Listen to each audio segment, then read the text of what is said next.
Hello everyone, आप सभी लोगों का स्वागत है आपके अपने यूट्यूब चैनल परीक्षावास पर। गाइज, इस वीडियो में हम एक बहुत ही इंपॉर्टेंट आर्टिकल के बारे में बात करने वाले हैं। ये आर्टिकल आपका इंडियन एक्सप्रेस में आया और इस आर्टिकल में क्या बात की जा रही है? इस आर्टिकल में बात की जा रही है that fourth global mass coral bleaching event triggered, यानी कि प्रवाल भित्तियों की अगर बात करोगे, प्रवालों की बात करोगे तो उनके व्यापक विनाश का चौथा चरण जो है वो शुरू हो चुका है। ठीक है, अब इससे रिलेटेड जितनी भी चीजें हैं कि भाई कोरल्स या कोरल रीफ्स क्या होती हैं, ठीक है, आप बात करोगे कोरल्स की सिग्निफिकेंस क्या है, उनका महत्व क्या है, कोरल ब्लीचिंग क्या होती है, अभी इस समय पर क्या हो रहा है, क्यों हो रहा है, ये सारी चीजें हम लोग डिस्कस करने वाले हैं। तो चलिए शुरू करते हैं अपनी इस चर्चा को। देखिए, सबसे पहला पॉइंट यहां पर यह है कि नोआ ocean national ocean and atmospheric administration, ठीक है, नोआ, इसने क्या कहा? इसने कहा कि चौथा ग्लोबल मास कोरल ब्लीचिंग इवेंट जो है वो शुरू हो चुका है। ठीक, और किस वजह से? By extra ordinary ocean temperature, यानी कि महासागरों का तापमान बहुत ज्यादा बढ़ रहा है, उस वजह से ये इवेंट जो है वो शुरू हुआ है। अब सबसे पहले हम लोग चर्चा करते हैं कि भाई ये कोरल्स होते क्या। देखो, कोरल्स की अगर बात करोगे तो एनिमल्स हैं, यानी कि ऑर्गेनिजम्स आप कह सकते हो, सेसाइल ऑर्गेनिजम्स हैं। सेसाइल का मतलब ये हुआ कि ये पानी में फ्लोट नहीं करते, बल्कि पानी की तली के साथ क्या होते हैं, ये चिपके रहते हैं। ठीक है, इसके साथ ऑर्गेनिज्म है, एनिमल है, तो इसके क्या होते हैं? टेंटिकल्स होते हैं, छोटे छोटे, अगर आप देखोगे ना, तंतु होते हैं, और ये क्या करते हैं? उनसे अपने भोजन को पकड़ करके और अपने माउथ में क्या कर लेते हैं? डाल लेते हैं, यानी कि फूड एनगल्फ भी करते हैं, खाते भी हैं। ठीक, अगर आप इंडिविजुअल कोरल की बात करोगे तो उसे पॉलिप कहा जाता है। ठीक, और जनरली हमें ये देखने को मिलता है कि कोरल्स जो होते हैं वो एक ग्रुप में रहते हैं, मतलब सैकड़ों कोरल पॉलिप्स आपस में मिलकर के ग्रुप बना लेते हैं, एक समूह बना लेते हैं, जिसे क्या कहा जाता है? कॉलोनी कहा जाता है। ठीक है, और ये जेनेटिकली आइडेंटिकल पॉलिप्स होते हैं, जेनेटिकली आइडेंटिकल पॉलिप्स मिलकर के एक कॉलोनी जो है वो बना लेते हैं। ठीक है, अब कोरल्स को अगर आप देखोगे तो हार्ड कोरल और सॉफ्ट कोरल में डिवाइड किया जाता है। सॉफ्ट कोरल्स वो होते हैं जो अपने चारों तरफ एक शेल जो है, एक कवच जो है वो नहीं बनाते। हार्ड कोरल्स वो होंगे जो कि एक शेल, एक कवच जो है वो बनाते हैं। ठीक है, हार्ड कोरल्स को अगर आप देखोगे तो यही कोरल रीफ्स का निर्माण करते हैं। कोरल रीफ एक्चुअली क्या होता है? एक तरीके से आप कहोगे रॉकी स्ट्रक्चर, एक चट्टानी संरचना होती है। बेसिकली होता यह है कि ये महासागर की तली है ना, तो उस तली पर ये कोरल क्या करते हैं, ये प्रवाल क्या करते हैं, ये जो जीव हैं ये अपने प्रोटेक्टिव शेल्स, अपने सुरक्षा कवच इकट्ठा करके एक रिज लाइक स्ट्रक्चर, एक कटकनुमा संरचना, एक 3 डायमेंशनल स्ट्रक्चर बना देते हैं, उसी को हम कोरल रीफ कहते हैं। ठीक है, तो कोरल रीफ, अब यहां पर ये चीज, हार्ड कोरल्स का काम क्या होता है कि स्टोनी स्केलेटन्स बनाते हैं, यानी कि एक कंकाल अपने चारों तरफ बना लेंगे, एक सुरक्षा कवच बना लेंगे जो कि लाइमस्टोन का बना हुआ होता है। ठीक है, अब पॉलिप है भाई, जीव है, एनिमल है, तो कुछ टाइम तक जीवित रहेगा, फिर उसकी डेथ हो जाएगी। तो जब इनकी डेथ हो जाती है तो इनके स्केलेटन्स क्या हो जाते हैं? इकट्ठा हो जाते हैं। भाई जिस सतह पर ये चिपके हुए थे वहां पर इनके स्केलेटन्स जमा हो जाएंगे, फिर उसके ऊपर और कोरल्स जो हैं वो ग्रो करना शुरू करेंगे, तो धीरे धीरे धीरे धीरे जनरेशन आफ्टर जनरेशन एक कोरल रीफ जो है वो बन करके क्या हो जाती है? तैयार हो जाती है।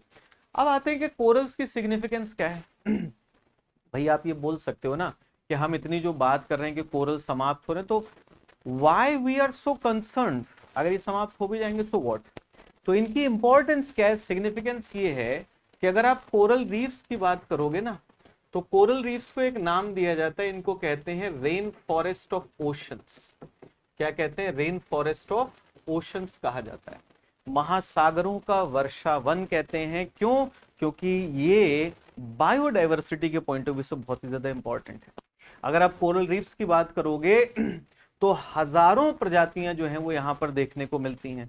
ठीक, और साइंटिस्ट्स का ऐसा मानना है कि बहुत सारी ऐसी स्पीशीज, प्रजातियां, जिन्हें अभी तक हमने खोजा भी नहीं है, जिनके बारे में अभी तक हम जानते भी नहीं, हमारे पास नॉलेज इंफॉर्मेशन नहीं है, वो भी यहाँ पर कोरल रीफ्स में जो है वो मिल सकती है। तो मतलब आप कहोगे बायोडाइवर्सिटी की वैल्यू है भाई इनकी। ठीक, बायोडाइवर्सिटी वैल्यू के साथ साथ आप देखोगे global coral reef monitoring network जो है उसकी 2020 की रिपोर्ट है जो ये कहती है कि कोरल रीफ से हर साल 2.7 ट्रिलियन डॉलर जो है वो हमें मिलते हैं गुड्स एंड सर्विसेज में। 2.7 ट्रिलियन डॉलर, यानी कि इकोनॉमिक वैल्यू भी अगर आप देखोगे, लगभग 500 मिलियन लोग ऐसे हैं दुनिया भर में जो कोरल रीफ्स पर डिपेंडेंट हैं भोजन के लिए, आय के लिए और कोस्टल प्रोटेक्शन के लिए। ठीक है, अगर आप कोरल रीफ्स की बात करोगे तो कोरल रीफ्स, जैसे मान लीजिए कि कभी सुनामी आ रही है और तट के पास में कोरल रीफ्स हैं, तो जब सुनामी वेव्स कोरल रीफ से टकराएंगी ना, तो उनकी ज्यादातर एनर्जी को ये कोरल रीफ्स क्या कर लेंगे, एब्जॉर्ब कर लेंगे। ठीक है, यानी कि कोस्ट पर पड़ने वाला जो इंपैक्ट होगा, तट पर पड़ने वाला जो प्रभाव होगा वो कम हो जाएगा।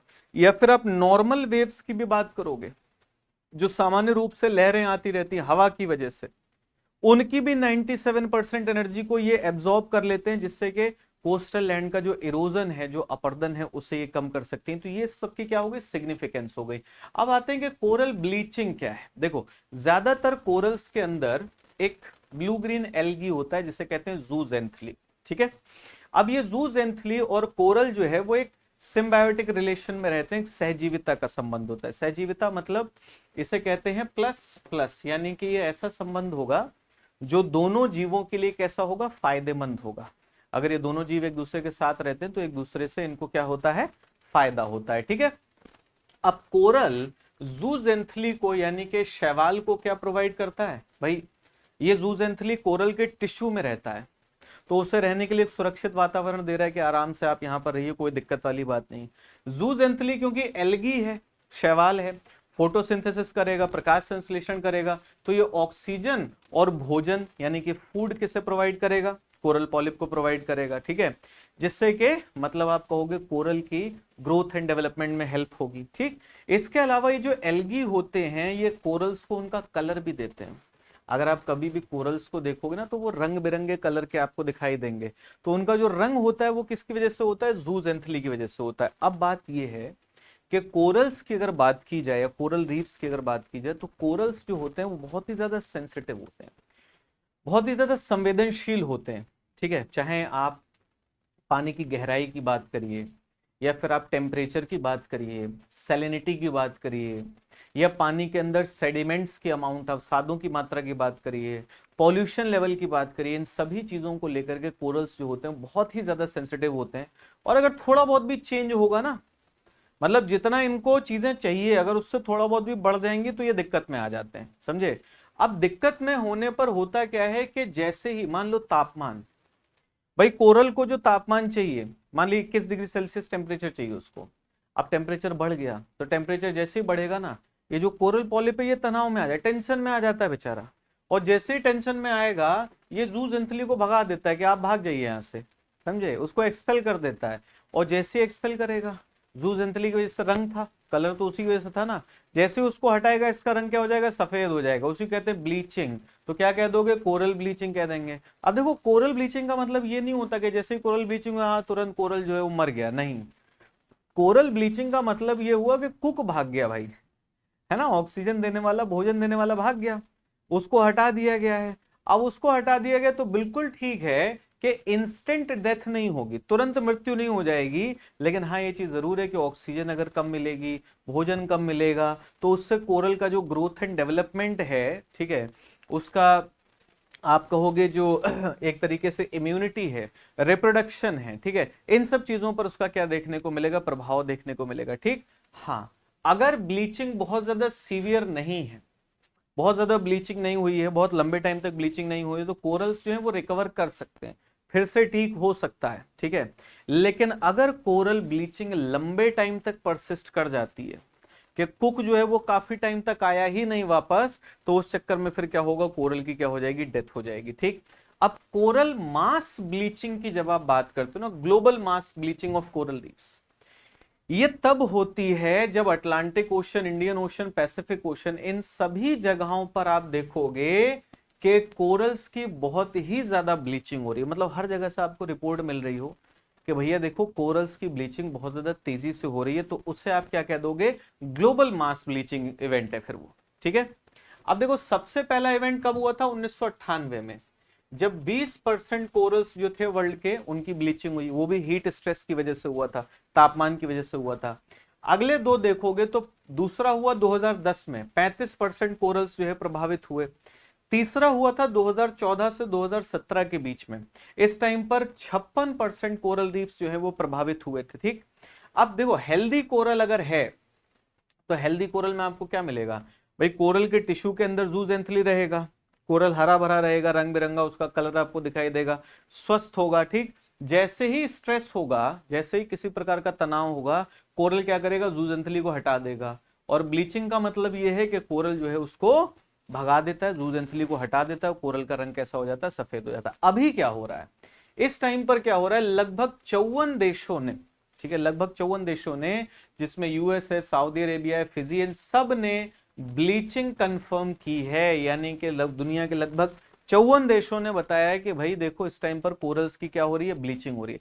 ग्रेट बैरियर रीफ, ऑस्ट्रेलिया में क्वींसलैंड जो उसकी प्रोविंस है ना, उसके कोस्ट पर ग्रेट बैरियर रीफ मिलती है, दुनिया का सबसे बड़ा कोरल स्ट्रक्चर है। वहां से रिपोर्ट मिल रही है कि वहां पर सीवियर ब्लीचिंग चल रही है, और वो कह रहे हैं कि मोस्ट सीवियर ब्लीचिंग इवेंट है, मतलब अब तक इससे ज्यादा ब्लीचिंग जो है वो नहीं हुई थी। ठीक, वेस्टर्न इंडियन ओशन की बात करोगे, तंजानिया, केनिया, यहां पर अगर इनके कोस्टल एरियाज में जो कोरल्स हैं, इंडोनेशिया के कोस्ट पर जो कोरल्स हैं, हर जगह से रिपोर्ट मिल रही है कि कोरल्स की क्या हो रही है, ब्लीचिंग हो रही है।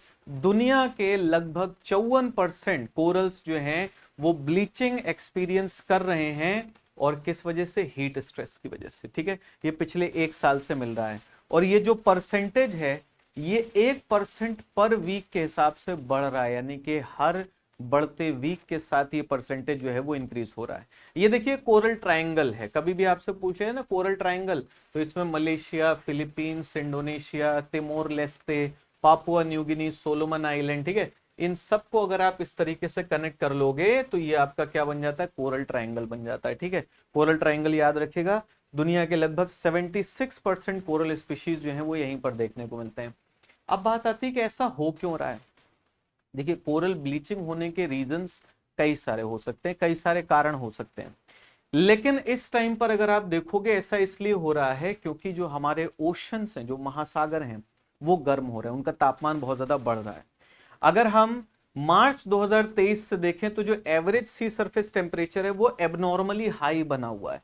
मार्च 2023 से जो समुद्री सतह का तापमान है ना वो असामान्य रूप से बहुत ज्यादा ऊंचा हुआ है। ठीक है, अगर आप देखोगे इस साल मार्च में यूरोपियन यूनियन का जो कोपरनिकस क्लाइमेट चेंज सर्विस है ना, उसके हिसाब से अगर हम देखें तो इस साल मार्च में जो रिकॉर्ड मंथली हाई था वो 21.07 डिग्री सेल्सियस का था, जो कि बहुत ही ज्यादा हाई टेम्परेचर है। ठीक है, अब टेम्परेचर क्यों बढ़ रहा है, तो हम सब लोग जानते हैं हमारे एटमॉस्फेयर के अंदर ग्रीन हाउस गैसेस, भैया आप इंडस्ट्रीज की बात करिए, ठीक है, आप एनर्जी सेक्टर की बात करिए, आप ट्रांसपोर्टेशन सेक्टर की बात करिए, आप एग्रीकल्चर की बात करिए, जितनी भी हमारी इकोनॉमिक एक्टिविटीज हैं हम उनसे ग्रीन हाउस गैसेस का एमिशन कर रहे हैं। और हरित गृह गैसों में देखोगे तो मेनली कार्बन डाइऑक्साइड है, मीथेन है, इन सब का एमिशन हो रहा है। ये गैसें एटमॉस्फेयर में पहुंच रही हैं और एटमॉस्फेयर में पहुंच करके हीट को ट्रैप कर रही हैं। ठीक है, लगभग 90% जो extra heat green house gases trap कर रही है ना, 90% उसको कौन एब्जॉर्ब कर रहा है, ओशंस। यानी कि मान लो कि हमारे एटमॉस्फेयर में जितनी भी ग्रीन हाउस गैसेज है ना, वो जितनी 100% हीट को रोक रही है उसमें से 90% हीट को कौन एब्जॉर्ब कर ले रहा है, ओशंस। इसीलिए महासागर जो है वो बहुत ज्यादा तेजी से क्या हो रहे हैं, गर्म हो रहे हैं। अब एक चीज हमें ये देखने को मिलती है कि कोरल ब्लीच तब होना शुरू हो जाते हैं जब उनके आसपास का तापमान जो है ना वो मैक्सिमम एवरेज टेम्परेचर से 1 डिग्री सेल्सियस ज्यादा हो जाता है। यानी कि मैक्सिमम एवरेज टेम्परेचर जो है वहां का, अगर उससे 1 डिग्री सेल्सियस से ज्यादा टेम्परेचर बढ़ गया तो ब्लीचिंग जो है वो शुरू हो जाएगी, और अगर ये कंडीशन 4 या उससे ज्यादा वीक्स तक बनी रहती है। ठीक है, अब दिक्कत ये भी है कि अगर आप देखोगे कि जून 2023 से अल नीनो इवेंट चल रहा है पैसिफिक ओशन में, मिडल सदर्न पैसिफिक ओशन जो है उसके मिडिल पार्ट में, ईस्टर्न पार्ट में देखोगे तो अल नीनो घटना होती है जिसमें ओशन का टेम्परेचर बढ़ जाता है। तो साइंटिस्ट ये भी बोल रहे हैं कि अल नीनो की वजह से भी ये प्रॉब्लम जो है वो एग्रेवेट हुई है और ज्यादा बढ़ गई है, जून 2023 से ये चीज चल रही है। हालांकि अल नीनो जो है वो अब धीरे धीरे कमजोर हो रही है और चांसेस ये हैं कि by the end of this year la nina आ जाएगा। लानीना मतलब वो ठंडा कर देता है पानी को, तो अगर पानी को ठंडा करेगा तो इसका मतलब हो सकता है कि कोरल ब्लीचिंग का ये जो इवेंट है ये क्या हो जाएगा, आपका रुक जाएगा। ठीक है, तो यहाँ पर आकर के ये पूरा का पूरा टॉपिक जो है वो हम लोगों ने डिस्कस किया। लास्ट में आप लोगों को बता दूं हमारा जीएस फाउंडेशन कोर्स चल रहा है। ठीक है, इसमें अगर आप क्लास देखोगे, ज्योग्राफी क्लास आपकी आती है थर्सडे, फ्राइडे और सैटरडे को रात को 8 बजे ज्योग्राफी क्लास मैं पढ़ाता हूँ आपको, ये ज्वाइन आप कर सकते हो। मंडे, ट्यूसडे, वेडनेसडे आपको पॉलिटी क्लास मिलती है, फरिया मैम आपको पॉलिटी पढ़ा रही है, ये भी रात को 8 बजे क्लास आती है। तो हमारे जीएस फाउंडेशन कोर्स के साथ जुड़ना बिल्कुल मत भूलिए। ये हमारा इंस्टाग्राम हैंडल का क्यूआर है, इंस्टा पर आप परीक्षावास को फॉलो कर लीजिए, टेलीग्राम चैनल जरूर ज्वाइन कर लीजिए क्योंकि यहीं पर आपको इस क्लास का पीडीएफ जो है वो मिल जाएगा। लास्ट में आप सभी लोगों से कहूंगा अगर सेशन अच्छा लगा हो तो इसे लाइक शेयर जरूर करिएगा, कमेंट सेक्शन में अपनी फीडबैक जरूर दीजिएगा। ठीक है, आप लोगों से मुलाकात होगी अब अगले वीडियो में, तब तक take care, bye bye, thank you so much everyone, जय भारत, जय हिंद।